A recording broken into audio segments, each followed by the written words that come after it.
are, within an arm's reach of 2018, and we can't help but look back at all the disappearances that we saw over this last year. In fact, we covered more than 110 cases over the span of 11 volumes just in 2017 alone. And we're not done yet. Join me as I count down 10 more of the strangest state and national park missing person cases out there.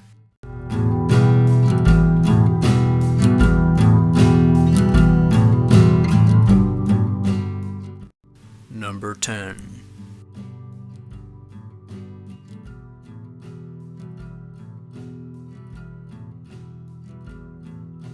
In the summer of 1966, an 8-year-old boy named Dennis Johnson was visiting Yellowstone National Park with his family when he disappeared. The parents began setting up a picnic while Dennis and his sister went to play around the site. A few minutes later, Dennis ran up to his parents and told them that his sister was lost in the woods. According to the father, Dennis had been taught some basic wilderness survival skills, and even for an 8-year-old, had a good head on his shoulders. So he trusted the boy to help him find the sister, so they split up and agreed to meet back at the camp a short time later. The parents eventually found the sister, but Dennis never returned. The National Park Service searched for him for weeks, putting thousands of hours into finding him. But as the time marched on with no clues, the parents consulted a psychic who had a dark vision of what may have happened to Dennis. The psychic told them that she thought he might have drowned in a pond somewhere. So they focused their efforts on any body of water they could find. To this day, the mystery of what happened to Dennis is still unknown.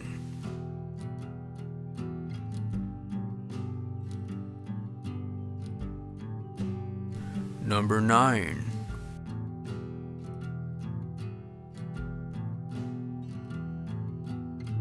On January 16th of 1973, a 5-year-old girl named Anna Waters disappeared while playing in the backyard of her family's remote cabin on Parisima Creek Road in rural San Mateo County, California. Anna had just arrived home from her kindergarten class at Alvin Hatch Elementary, changed clothes, then went out to play. Her parents were inside the cabin, and after they noticed how quiet things got, they went out to look for her, but she was nowhere in sight. The police were then notified immediately after, which kicked off an extensive search of the area. But unfortunately, she was never seen again. Both Anna's mother and stepfather were interviewed and cleared of any suspicion.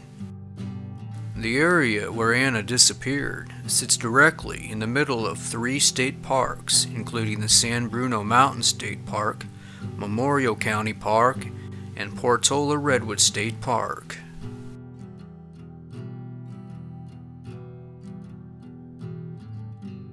Number 8.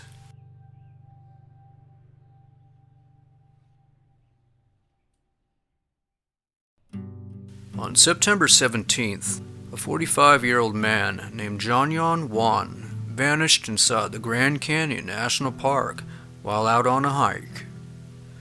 Park rangers reported Jonghyon missing after discovering his Toyota Camry at the New Hence trailhead near Moran Point on the south rim of the park with an expired permit. A search involving 24 searchers, a helicopter, search dogs, and volunteers spent 3 days combing the area, and other than a single boot belonging to Jonghyon located 2 miles off the trail, no other trace of him was found. This is an area of the park where several others have disappeared in recent times. We've covered some of these cases in previous volumes.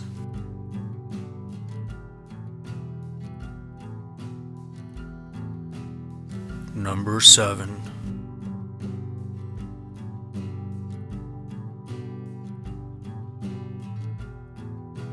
Although nearly 10 years apart, two men went missing in the same area of Yosemite National Park under similar circumstances, so I decided to group the two cases together.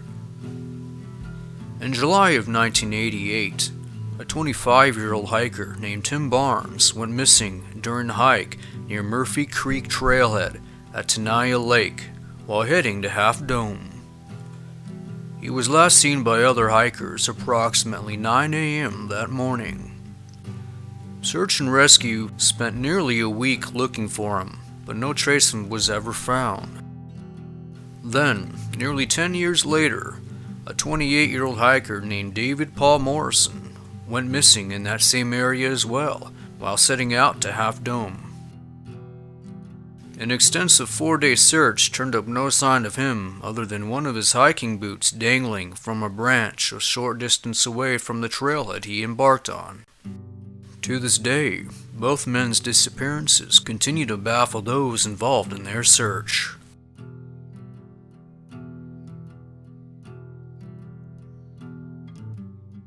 Number 6.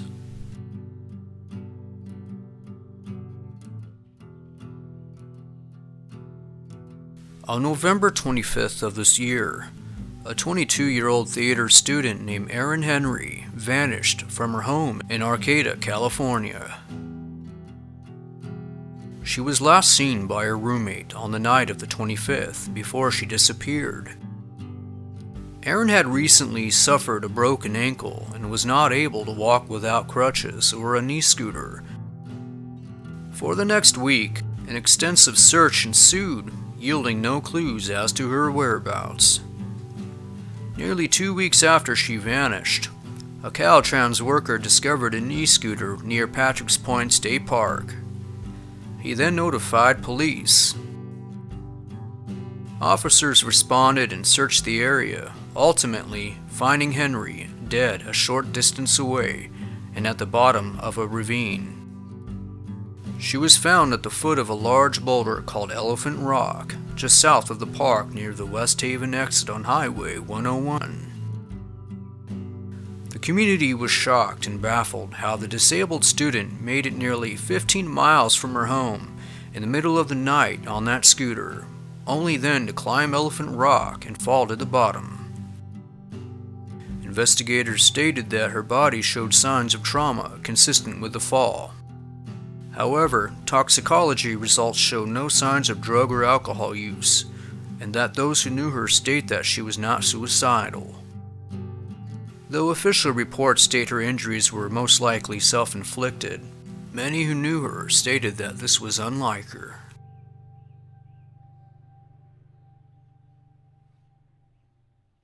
Number 5.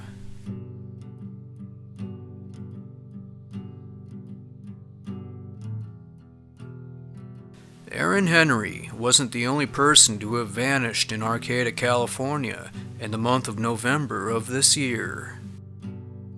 A 25-year-old French-Canadian man named Felix Poirier vanished on the evening of November 6th, just a couple weeks before Erin did. Felix and some friends were drinking in a wildlife preserve near the Arcata Marsh when he went missing. When the friends awoke the next morning, Felix was gone, but his glasses, cell phone, and shoes were still by his sleeping bag.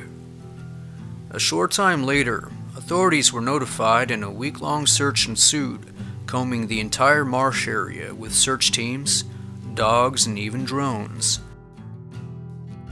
During the week-long search, a large storm moved into the area and rained for days on end. Even when the initial search ended, that didn't stop some from continuing on with it. Felix's father and other family members traveled out to Arcata to search for him, and on November 20th, nearly 2 weeks after he vanished, it was the father himself who discovered his son's body, caught in the thick underbrush within a short distance of the campsite. Authorities concluded that there was no indication of foul play, and that Felix's death appeared to be accidental drowning. However, his friends state that he was the least intoxicated of the group, and still had a clear head when they went to sleep. Searchers were baffled how and why he ended up where he did.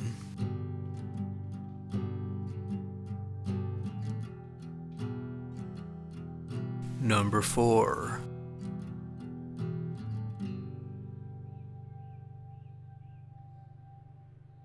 On February 19th of 1999, a 48-year-old pediatrician named Dr. Katherine Wong vanished after a day of skiing at the Bear Valley Ski Resort in California. Katherine and her husband Jonghyon Won were on their last run for the trip when she disappeared. The two were skiing down a slope, and at some point, Katherine fell behind. When the husband reached the bottom of the hill, he expected to see her coming down, but she never did. He then reported her missing around 4 p.m. that evening. Alpine County launched an intense ground search that continued for the next several days, combing the slope from top to bottom and following any tracks they may have seen in the snow. When the search failed to produce any results, a second search was initiated, this time involving aerial assistance. About that time, an aggressive storm moved into the area, bringing the search to a halt. Even when it resumed a few days later, there was still no sign of Katherine.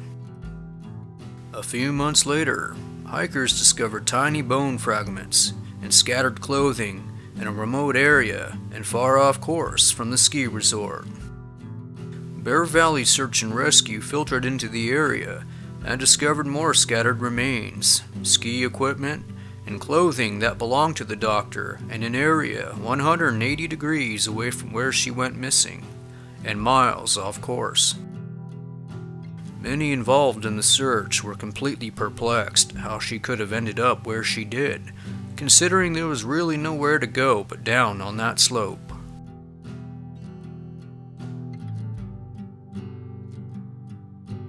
Number 3.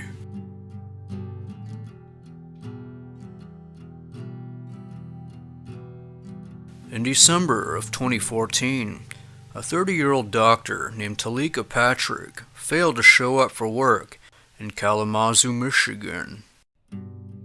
A short time later, her car was discovered abandoned more than 115 miles away in a ditch off of Interstate 94 in a rural part of Indiana. Police then brought in search dogs to search the area where her car was found, and her scent was tracked to the edge of a heavily wooded area, but there the trail went cold. Dr. Teleka's belongings were still in the car, including her purse with cash, credit cards, her driver's license, as well as some of her clothing. Investigators noted that nothing looked out of place and that there were no signs of robbery or foul play. It wasn't until 4 months later, on April 6th, that her body was discovered in an Indiana lake not far from where her car was found. Her car key was found in her pocket, and her cause of death was concluded to be accidental drowning. Later on, after the discovery of her body, new details emerged in the case and revealed that Teleka had a sudden change of her mental state just prior to her disappearance. According to fellow co-workers, she became increasingly anxious, paranoid, and began to suspect that something was after her. Those who knew her stated that Teleka lived a clean and healthy life and never did any drugs. This case continues to baffle experts.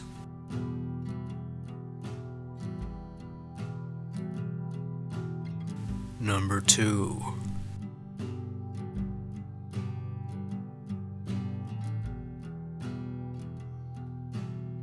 In September of 2014, a 38-year-old man named Erin Hedges vanished inside the crazy mountains of Montana during a routine bow hunting trip that he had been on more than a few occasions.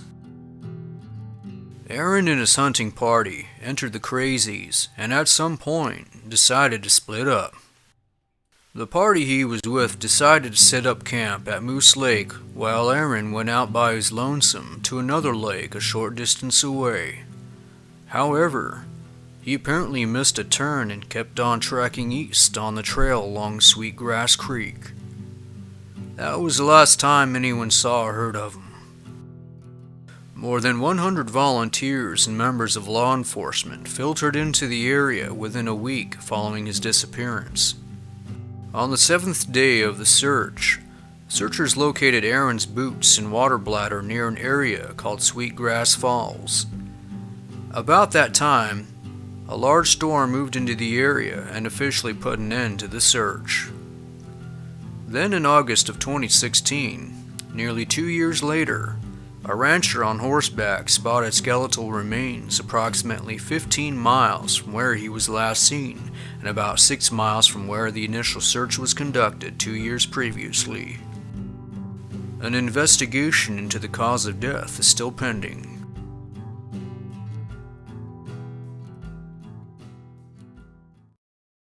Number 1.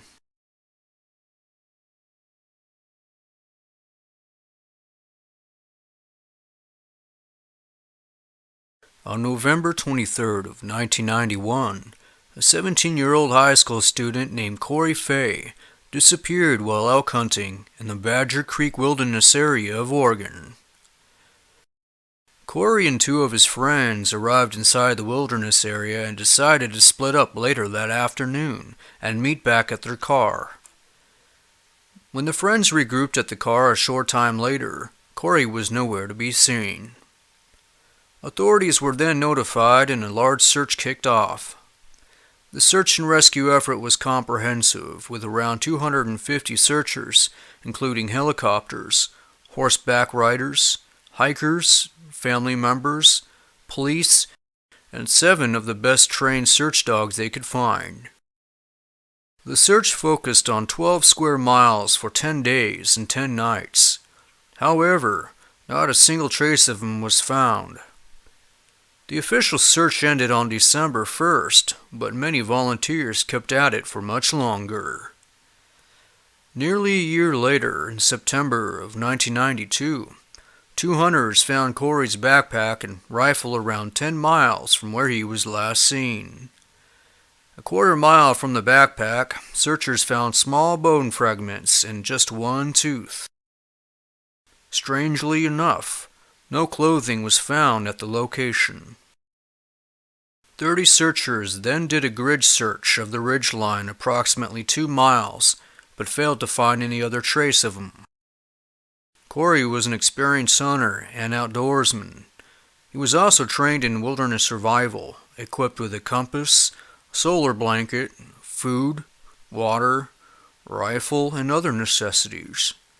This case continues to baffle experts.